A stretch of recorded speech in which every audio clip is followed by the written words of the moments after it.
Hey, it's Brittney, and I'm here with Shim from Sick Puppies. How are you doing today? I'm good. How are you? Good. I got to catch you guys on stage today, and it was you great. were the one. It was early, but yes, I got to catch you. No, it was early. It was tough getting up that early and trying to rock out, but I think we did okay. Yeah. I think we did all right. It was okay. No, I was just just glad that people remembered us. They knew the songs. They were singing the words for Odd One and a couple of. It was great. I'm glad. How could they forget you guys? Man, we've been away for a year and a half making the new record, Connect. It comes out July 16. I would not be surprised, man. You know, you leave for over a year, life happens. And I wouldn't be presumptuous to think, you're going to wait for. Nah, man, people live, and I'm just grateful anyone's still listening. And how was the energy like in the crowd right out in front? I wasn't up there. That was hot for me, but the energy was good, man. It's always tough. I mean, being the first band trying to get that energy, but the bottom line, it's rock on the range. People are here to rock. Yeah. They're not going to skimp on it. Yeah. So what direction is the new album coming? New album is it's probably the best way that we've decided to describe it is if you take the first record, the second record, and the acoustic EP that we did, put it all in a blender and take out the best bits. That's probably going to be what Connect is. Okay. And what are off the album? How do you feel? Was it more complicated to write this album, or did it kind of pour out since you have been off for about a year? It was more. It took a lot more diligence to write it because we decided that we were going to make the best songs that we've ever done, and the songs had to speak for themselves. Like if you handed it to another singer, it had to translate. If you sing it on acoustic guitar, it had to translate. You plug it in, it's got to translate. It has to work as a song. And we wanted to make a record with as many timeless types of songs as we could because there's a lot of bands, especially a lot of music that's coming out from everyone. Not pointing any fingers. We've done it before when we were younger, where you write a song and maybe it isn't the best thing, but you want to get it out. You want to have a cool riff. And you let it sort of slide, and we didn't want to let it slide this time. We just wanted to really focus everything.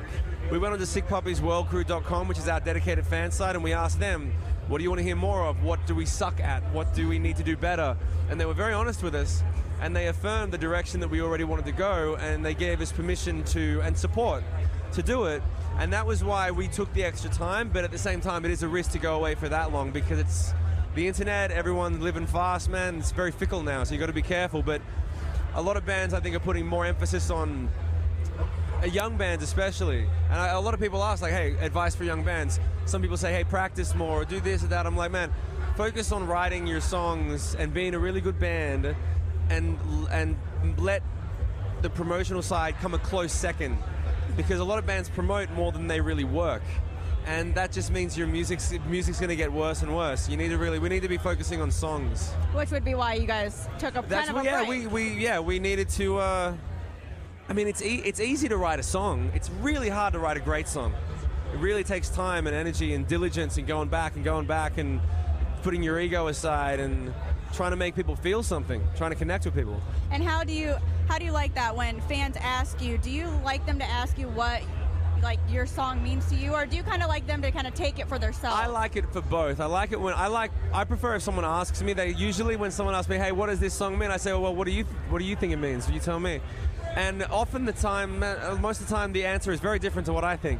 But there are some times when, like maybe for example, was one of the singles of Tripolar. It's very simple, very concise. Just maybe it's time to change, and it's not saying change, do this. Yeah. It's just saying, hey, look. If I reevaluate, it's not too late. And it was just a lot of fans of the band found it to be just enough of a push. And it was really humbling to see how many people, they say that song changed my life, which is not true. They used it as a soundtrack to change their lives with, but it's nice to just, be able to be, part of it.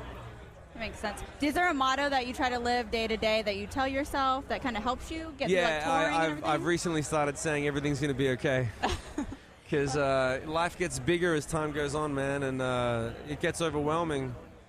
But everything's gonna be like we got a song that says that in the chorus to it. I'm like, I should probably listen to my own shit every once in a while. It makes it a little easier. Out of all the places you guys have been, what is the most interesting place or the most beautiful place that you've ever got to see? I've always been, I know it sounds kind of weird, but I've always been a fan of Portland, Maine, because it's the most reminiscent to Sydney. It has the harbour and the port and the old architecture. I like quiet places. So I could just go there? Because I've never been to either one, so... No, if you went to Portland, Maine, you get a good feeling of what Sydney's like. And then Alaska's always been really good to us, and Alaska has a capability to be very quiet, can be very peaceful, so I like that. That's great. Thank you for sitting down with Thank me. you. And you guys had a great show. You always do. I've never been disappointed, so hope to see you again soon. Thank you. Thank you for your support. Thank you.